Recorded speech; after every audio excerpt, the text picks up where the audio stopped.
Odisha police तरफ आपणकर IG ठू आरंभ करी कनेस्टेबल सिपाही ता भितर आपणकर जिते ऑफिसर्स रही सबू विभागर सबू ऑफिसर ठारू आरंभ करी कनेस्टेबल पर्यंत 14,000 रु ऊर्ध्व पदवी वैकेंसी रही। देखा डिटेल्स कौन आज अपडेट रही आपण मैंने इनफर्मेशन मात्राधिक शेयर करूँ। वीडियो को स्किप नक शेष पर्यंत देखूँ। ओडिशा पुलिस रे बड़ वैकेंसी अच्छी तापर आम डिटेल्स देखा कौन रही अपडेट।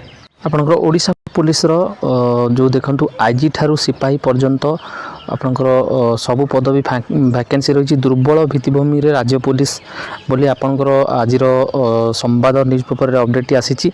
ये देखो मेंशन अच्छी दुर्बल भित्तिभूमि चली राज्य पुलिस व्यवस्था थाना ठू आरंभ कर जिला स्तर में आपणकर आवश्यकता अनुजाई पुलिस कर्मचारी और अधिकारी तो नहांती। पुलिस मुख्यालय भी अधिकारी और कर्मचारी अभाव दिनक दिन समस्या जटिल करुच्ची।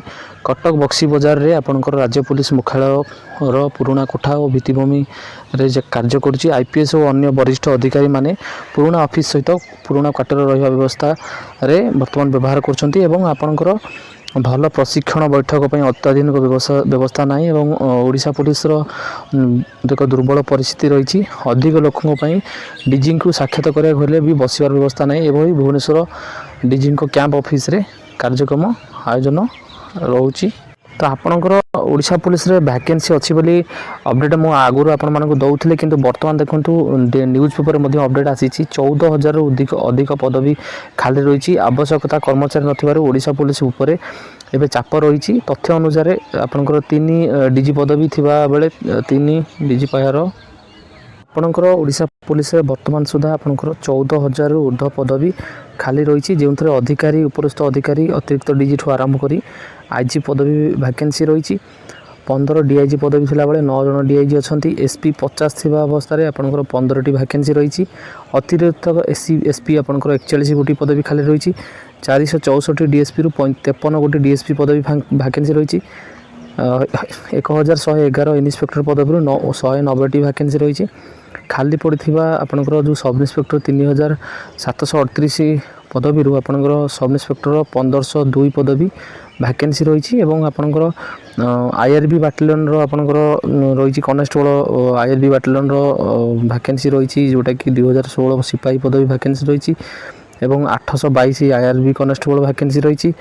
एथिरे आपणकर हाबिलदार ठू आरंभ करी एसआई सबु पदवी वैकेंसी रही। टोटाल आपणकर 69,693 गोटी पदवी 14,037 गोटी पदवी आपणकर वैकेंसी रही। जहाँ पूर्व अपडेट मुझे से तथ्य अनुसार आप देखा गले आपणकर वर्तमान पर्यंत ओएसपी एवं आईआरबी एवं आपणकर PMT police SI signal constable ये सब पदवी पाखापाखि 3,000 रु ऊर्ध्व पदवी वैकेंसी आसिया को आगामी दिन रही।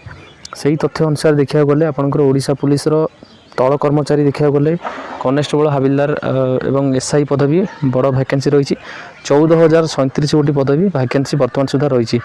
इलेक्शन प्रक्रिया रही तो आपणकर नियुक्ति नोटिफिकेशन किछि दिन लेट हो पारे किंतु आपणकर आगामी दिन में वैकेंसी निश्चिंत आसीबो।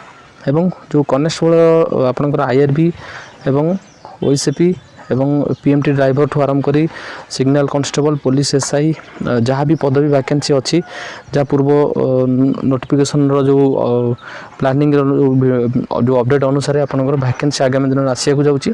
तो ओडिशा पुलिस वर्तमान दुर्बल परिस्थिति रही। कनेस्टेबल ठू आरंभ करी आईजी पर्यंत पदवी वैकेंसी रही।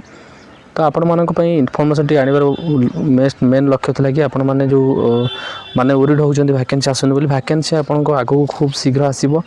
जेहेतु इलेक्शन पसी जाई लेट होई पारे इलेक्शन पर आपनकर निश्चित वैकेंसी आसीबो। काहेकि ओडिशा पुलिस रो वर्तमान कर्मचारी संख्या बहुत कम अच्छी।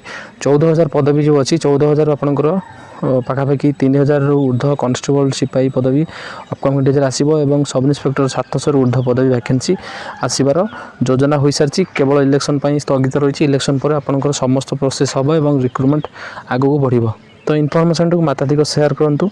यही अपडेट पाइबापी चैनल को सब्सक्राइब करी ऑल नोटिफिकेशन ऑन कर रखुँ एवं टेलीग्राम चैनल लिंक डिस्क्रिप्शन देवी मन अपडेट आपण मैंने से पाइपर।